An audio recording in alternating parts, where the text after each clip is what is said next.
الہی۔ آپ نے جو ناخنوں اور بالوں کے بارے میں بتایا، تو ہمیں اب قربانی کے کتنے دن بعد ناخن کاٹنے؟ قربانی کے ساتھ ہی کاٹ سکتے ہیں اگر وقت نہ ملے تو، لیکن یہ نہیں کہ اس سے فائدہ اٹھا کے ناخن بڑھا لیں اور تھوڑا کسی اور طرف چل پڑیں، اتنے بڑھ گئے ہیں تو اب تھوڑے دن اور 10 دن اور گزار لیتے ہیں۔ یہ جو بڑے ہوئے ناخن ہے، یہ ہماری بہت کمزوری ہے لڑکیوں کی۔ مجھے کبھی سمجھ نہیں آتی کہ یہ کانفیڈنس کی کمی ہوتی ہے جو ناخن بڑھا کے پوری کی جاتی ہے، یا کس چیز کی؟ ایسا کیا کریز ہے؟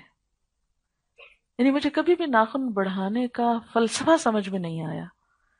ایک تو کتنی محنت ہوتی ہے، دوسرا یہ ہے کہ جانوروں سے شباہت ہو جاتی ہے نا، تیسرا یہ کہ سنت کے اعتبار سے ناپسندیدہ چیز ہے، فطرت کے خلاف ہے، صحت کے خلاف ہے، تو صرف ایک خاص لک دینے کے لیے ہم اس کا اہتمام کرتے ہیں، جبکہ بہت ساری چیزوں کے خلاف جاتی ہے بات، پسندیدہ چیز نہیں ہے۔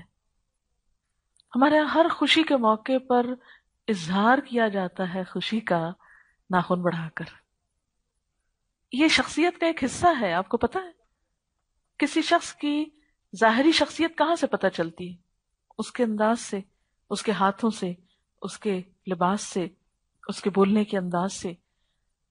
تو جب ایک دیندار شخص ناخن بڑھا کے کسی کے سامنے آتا ہے، کیا امپریشن پڑتا ہے؟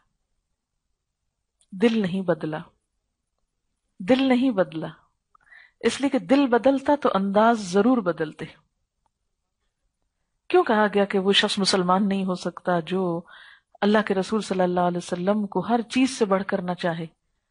کیا آپ صلی اللہ علیہ وسلم ہمارا ہاتھ دیکھیں تو پسند فرمائیں؟ یہ بڑے ہوئے ناخن ہم آپ کو دکھا سکتے ہیں؟ اچھا کیا ہوتا ہے، بعض اوقات ہم اپنی سہیلی میں تو بہت کانفیڈنٹ فیل کرتے ہیں، لیکن جو ہی کوئی بڑا شخص یا کوئی دیندار شخص نظر آتا ہے تو ہم جلدی سے ڈھانپنے لگتے ہیں کہ یہ مائنڈ کرے گا، اس کے سامنے نہیں دکھانے۔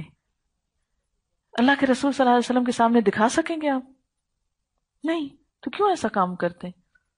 ایسا کیا شوق ہے؟ کیا جو اللہ نے ہم کو دیا ہے وہ کافی نہیں؟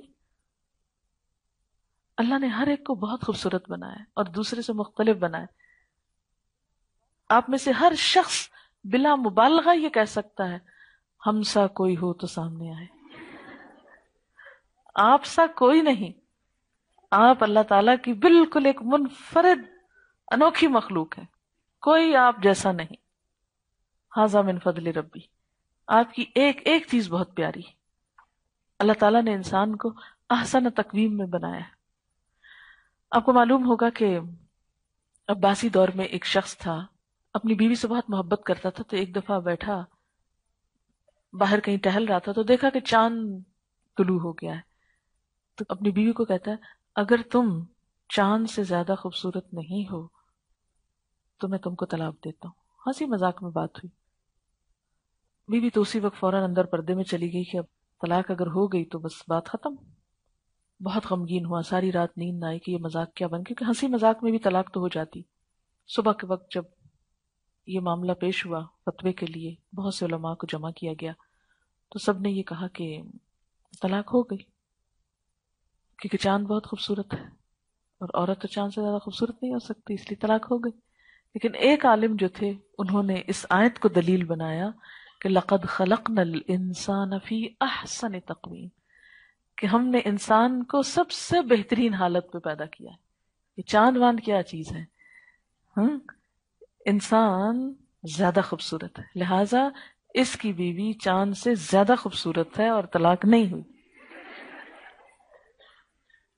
تو آپ میں سے ہر ایک کو جو اللہ نے دیا ہے وہ بہت پیارا ہے، اور کبھی شکل کی وجہ سے احساس کمتری کا شکار نہ ہو، کبھی بھی۔ اور آپ کو پتہ ہے شکل اور یہ حلیہ حال اس وقت سیکنڈری ہوتا ہے جب انسان کے پاس کچھ اور گٹس ہوتے ہیں۔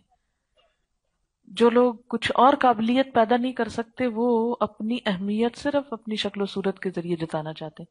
اسی لیے ہمارے معاشرے میں سب سے زیادہ زور کس پہ دیا جاتا ہے؟ شکل و صورت پہ، کپڑوں پہ۔ کتنا پیسے لگاتے ہیں نا، کھانے کو ہے یا نہیں، کپڑے زیادہ بنانے۔ تو اپنے اندر کو اتنا سجائیے کہ اس کی چمک چہروں پہ آ جائے۔